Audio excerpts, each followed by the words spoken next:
Good morning. Welcome to the May meeting of the MTA Board. Let's begin with the public speakers. Mr. Morello, are there any public speakers? Yeah, Mr. Chairman, we have 5 speakers signed up. As you all know, we ask our speakers to keep their comments in the area of the 2-minute limit that we have in order that we're able to hear all of the public speakers and treat them all equally. The first speaker is Neil Weissman. He'll be followed by Bill Henderson. Mr. Weissman. Chairman Prendergast, Commissioners, I am Neil Weissman. I'm president of New York Cycle Club, and I thank you for the opportunity to speak on bicycle access on Metro North. New York Cycle Club is an all-volunteer organization comprising 2,000 members. Our range is within 125 miles of the city, and train travel is essential to access many prime routes. For more than a decade, we've enjoyed excellent relations with Metro North, coordinating in advance on scheduling and cooperating with conductors on board. We have an excellent record of safety and not impeding train operations. Our leaders know how to manage groups, and our riders know to keep our footprint clean and full of grit. We forego monthly and group discounts and typically ride to terminus, paying full fare. Lately, however, Metro North has been restricting us to much smaller groups than in the past, which has complicated our planning to the point that our coordinators have given notice for 2016. Lately, however, we believe you can accommodate us safely without jeopardizing operations, that the 2 bike per car limit is arbitrary, inflexible, and not based on observation. On M7 and M8s, we can store 8 bikes in spaces allotted for 2 safely and without blocking aisles. That you can also open deadhead cars. New Jersey Transit did exactly that in 2012 and made every train a bike train on the weekends, and overwhelming demand with capacity, they can now move 7,200 riders and bikes every weekend. As cyclists, we're subject to limits not applied to golfers, campers, musicians, or other passengers with outsized or overweight luggage, yet as taxpayers we're required to supplement the fare box whether we're afforded access or not. Finally, aware of the hundreds of millions that cyclists contribute to local economies, you have letters of support from Ulster, Dutchess, Putnam, and Westchester. Thank you.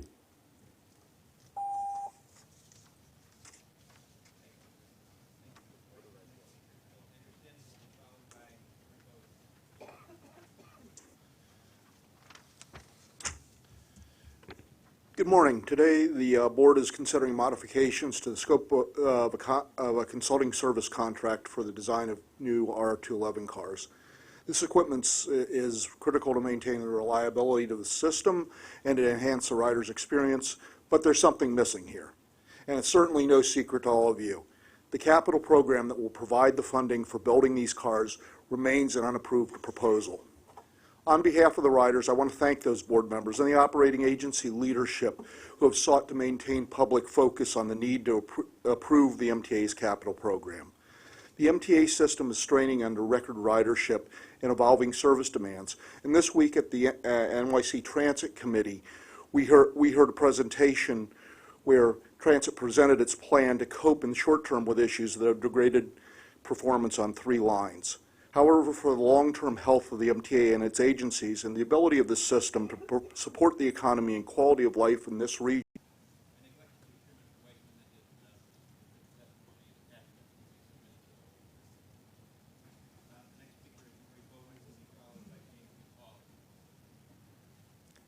Good morning.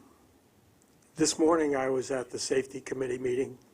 Monday I was at 2 committee meetings here, and Monday afternoon I was at the Thruway Board meeting. Last week I was at New Jersey Transit Board meeting. Next week I'll be at the Port Authority Board meeting and New Jersey Turnpike. What it gives me is the opportunity to see what's happening in other jurisdictions. And I'd like to say, Tom, that I appreciate the work you're doing. It's forward-thinking. It's difficult. And these people need to know just how difficult your job is and just how good a job you're doing. Personally, I want to thank you for my grandchildren and for the future. There have been members of the board that have been assisting me moving things forward. Polly, I'd like to thank you particularly for your arranging a meeting with New York City DOT. They're very good. They're moving forward. They're changing long overdue rules that need to be changed. You lead a good department. Thank you.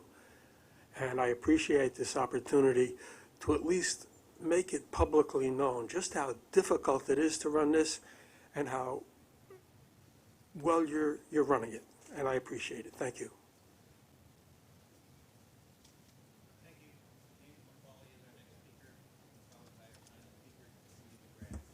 Yes, good morning. Jim McCauley from Chappaqua for Responsible Affordable Housing. I spoke to many of you earlier at the Safety Committee meeting. I want to just add 2 points, 2 important points to my comments earlier about this site for affordable housing within 10.5 feet of the Metro North tracks. There has been proposed for quite some time, and only recently has the developer even made any comments about considering another site for the same housing, for the actually maybe a few more units within a third of a mile of the current site, but not along your tracks or along next to a highway exit ramp. The other thing that I really wish this board will take into consideration over time is that the site for this housing is a brownfield site, and contaminated material will have to be excavated, and excavated very close to the tracks. Again, I know you may have faced this kind of problem before, but it's a serious problem which we in the group of folks of us in Chappaqua and many construction experts feel makes it an extremely difficult site and impacts on the safety of all concerned. Thank you very much. I appreciate your consideration.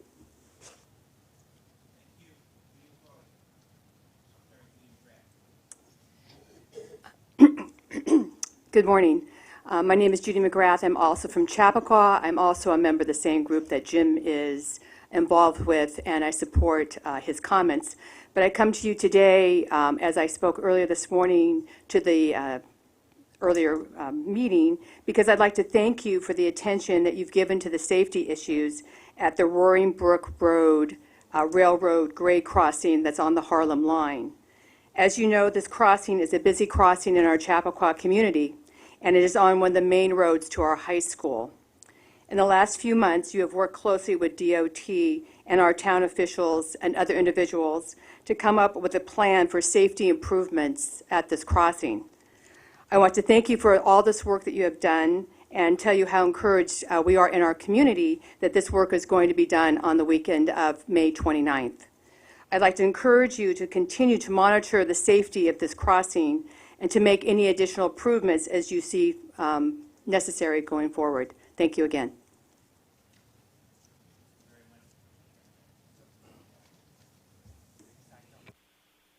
Thank you, Mr. Morello. Hi, my name is Arthur Clements, just an employee from New York City Transit. And what I'd like to talk about is the trash on track and the fires that was in the AM New York. And Scott Stringer, the borough president, issued a report highlighting the increasing amount of trash on the tracks with the resultant track fires. In addition, TA is aware of this problem. Indeed, they make public service announcements emphasizing the amount of trash on track and the total number of track fires from the previous years. The announcements: may I have your attention, please? 1,443 tons of garbage were removed from our tracks in 2014. Trash on tracks caused 614 track fires last year. In 2013, the amount of track fires, according to the PSAs, were 572. That's an increase of 42 track fires from year to year, all while the TA engages in public hand-wringing over the problem. Here's the problem. Since October of last year, the TA has refused to adequately cover station cleaner jobs when they're open. What the TA does is pull cleaners off their assigned jobs to cover the open jobs. This doesn't work too well because now cleaners are stretched too thin to do an adequate job. Something won't get done. The TA, in its refusal to adequately cover station cleaning jobs, is complicit in the increased number of track fires. There is at least a partial solution. Cover all the jobs with overtime if necessary. There are plenty of cleaners who are able and willing to work. Maybe in partnership with their employees, the TA could reduce the number of track fires. The TA has the manpower to reduce the number of track fires. All they need is the resolve. When the station platforms are clean, the tracks will also be clean. Thank you.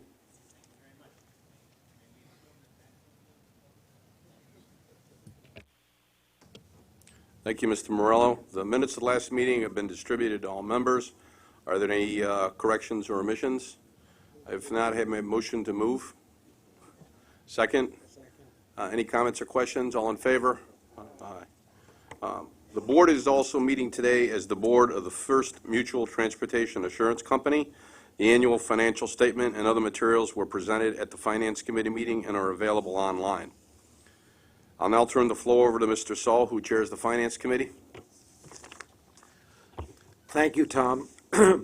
There is one action item on the agenda for board approval. The action item to be considered or recommended is the approval to appoint outside law firms to act as bond counsel and disclosure counsel in connection with MTA financings and to establish a panel of approved underwriters counsel.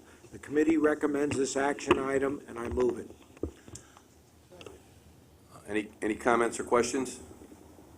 Yes? I recuse myself from voting and comment. Thank you. Thank you. I recuse myself as well. Noted, Mr. Merdler, Mr. Ballin. All those in favor? Aye. There are 3 procurement actions this month in the total amount of $1.1 million. There is 1 non-competitive procurement in the amount of $146,000. The committee recommends this procurement, and I move it. Second? Any comments or questions? All in favor? Aye. Opposed? There are 2 competitive procurements in the total amount of $930,000. The committee recommends these procurements, and I move them. Second? Any comments or questions? All in favor? Aye. There are no ratifications. There are 4 real estate action items which are described on pages 42-55 in the board book distributed for this meeting. The committee recommends these items, and I move them. Second? Any comments or questions regarding these items? If not, all in favor? Aye. Tom, that concludes the finance report. Thank you, Mr. Saul. And now a report from Mr. Ferrer from the Transit Committee meeting.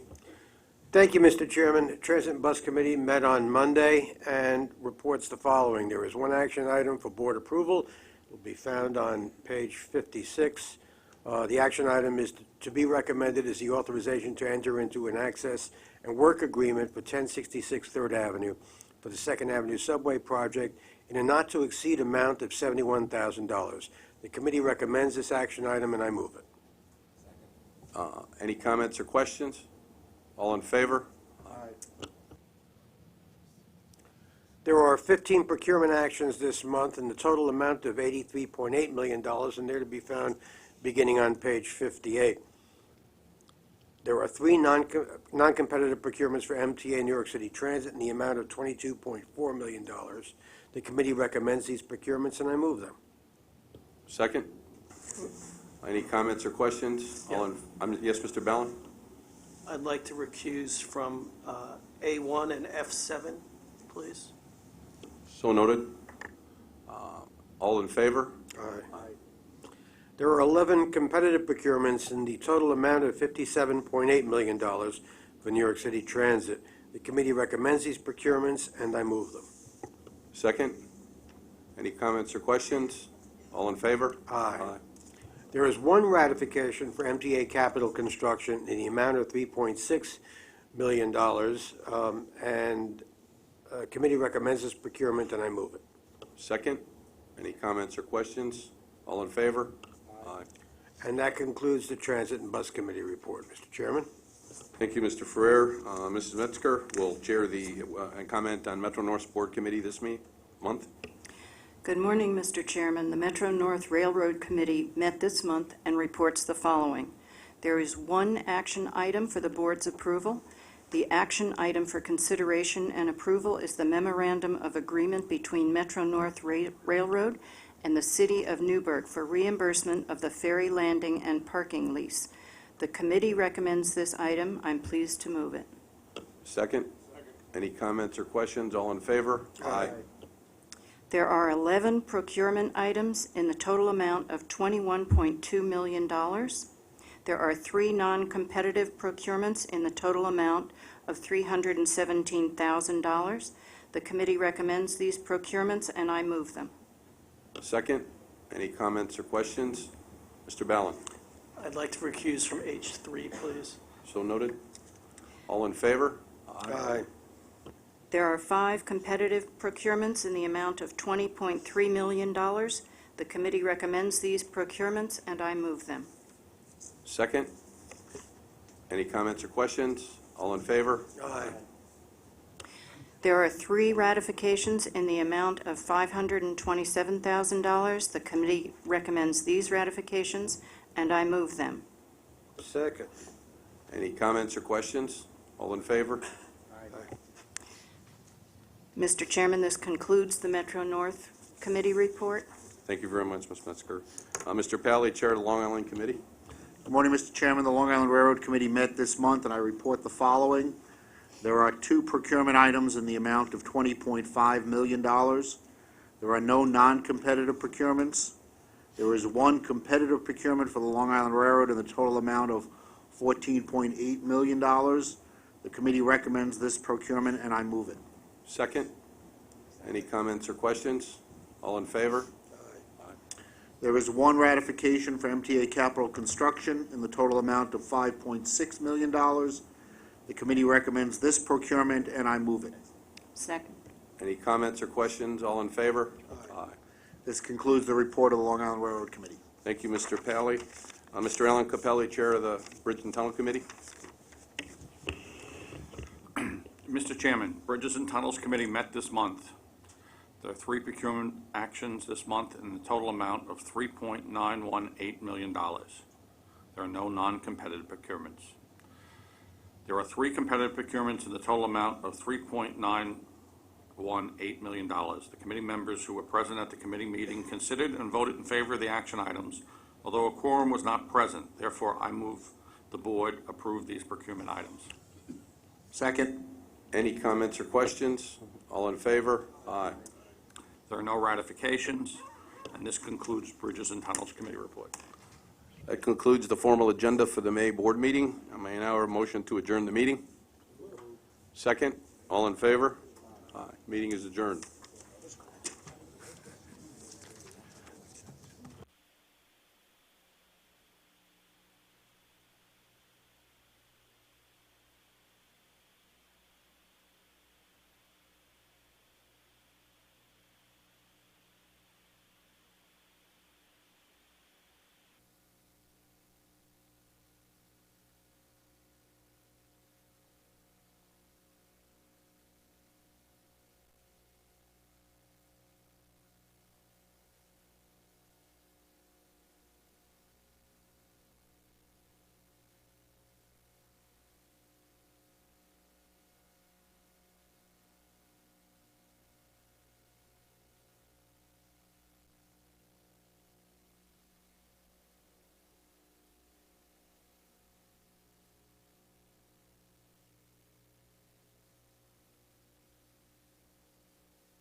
immediately went.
We're having a press conference in another spot. Check 1, 2.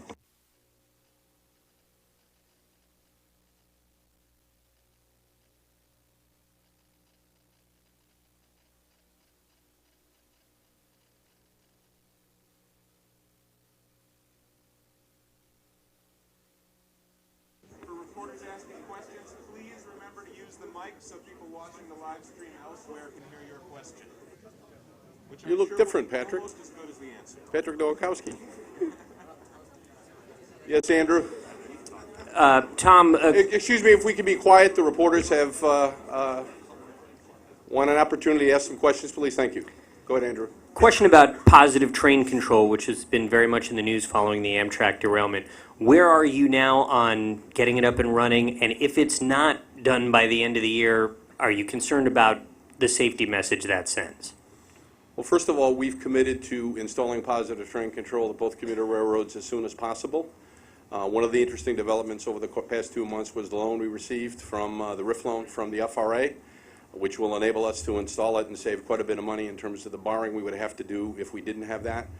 And so that $200 to $300 million it will save will plow into other signal improvements at New York City Transit. We're working to, we always had said it was going to be difficult, if not impossible, to meet the end-of-year deadline. There are discussions in Congress about extending that deadline, and we want to put it in the perspective where we're going to get it in place as soon as possible, but then also do it in a way where we put it on the most valuable lines, like the New Haven line, for example, at Metro North. Is there a, if it's difficult or not impossible by the end of the year, what is your current timeline for when it would be complete? I believe it's 2018, full completion across the entire network. I don't know if Joe or Pat is here to confirm that. It's the end of year 2018. But as we get lines installed, we will roll it in on those to limit the exposure. Tom, on the same topic, what do you feel are some of the key lessons to take away from the Amtrak derailment that apply to the MTA? Well, before the Amtrak derailment, I mean, we had a series of issues at Metro North a couple years back. We had the accident in Spite and Dival, and clearly we knew that we had to do things to be able to address issues related to a person operating a train, a locomotive engineer who did not respond properly. So in the case of following Spite and Dival, we put overspeed protections at 5 different locations on the railroad, as well as 5 movable bridges, and we did similar things at Long Island Railroad. So the idea was to use existing technologies in advance of the implementation of PTC to provide for overspeed protection at locations where we want to make sure if a locomotive engineer does not take the appropriate action, something else will go in place to bring the speed of the train down.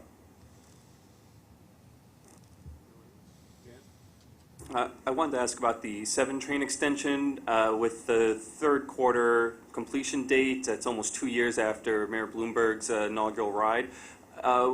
I just wanted to see if you can have an update of when you expect the revenue service to start, and what lessons are you going to take away in terms of bringing down the costs and delays on these big projects going forward? Certainly, we've done a number of things over the course of the last few years on what we call the mega projects with respect to how we can transfer risk to others who might better be able to handle it.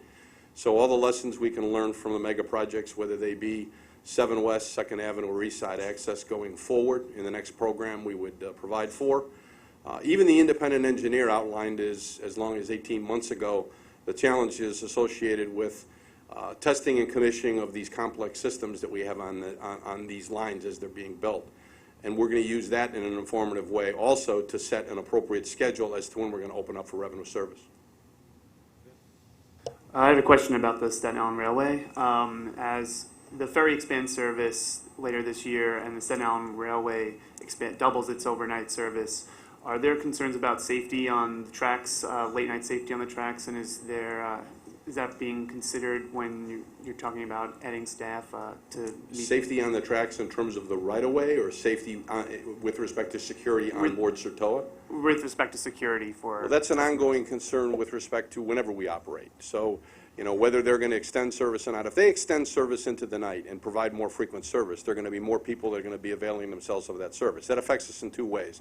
One is in terms of the buses that match up at St. George Ferry Terminal to be able to take the people from St. George to their final location, as well as Sertoa. But the ongoing challenges that the MTA police have in securing the system are the same whenever we operate.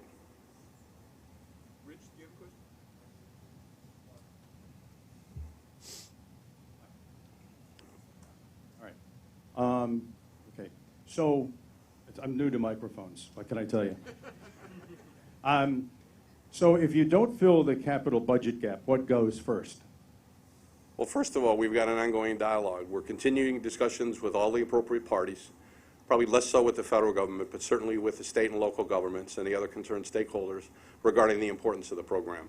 And we've always said we've got to get closure on what the size of that program is going to be. Then we tackle the issue of how we make up the gap between the funding we have to be able to support it and the difference between that and what the cost of the program is.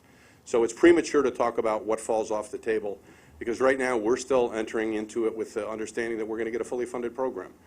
Time's running out. There's a sense of urgency now that wasn't there a couple months back, but we still have time to be able to engage in those discussions and make sure we come to closure.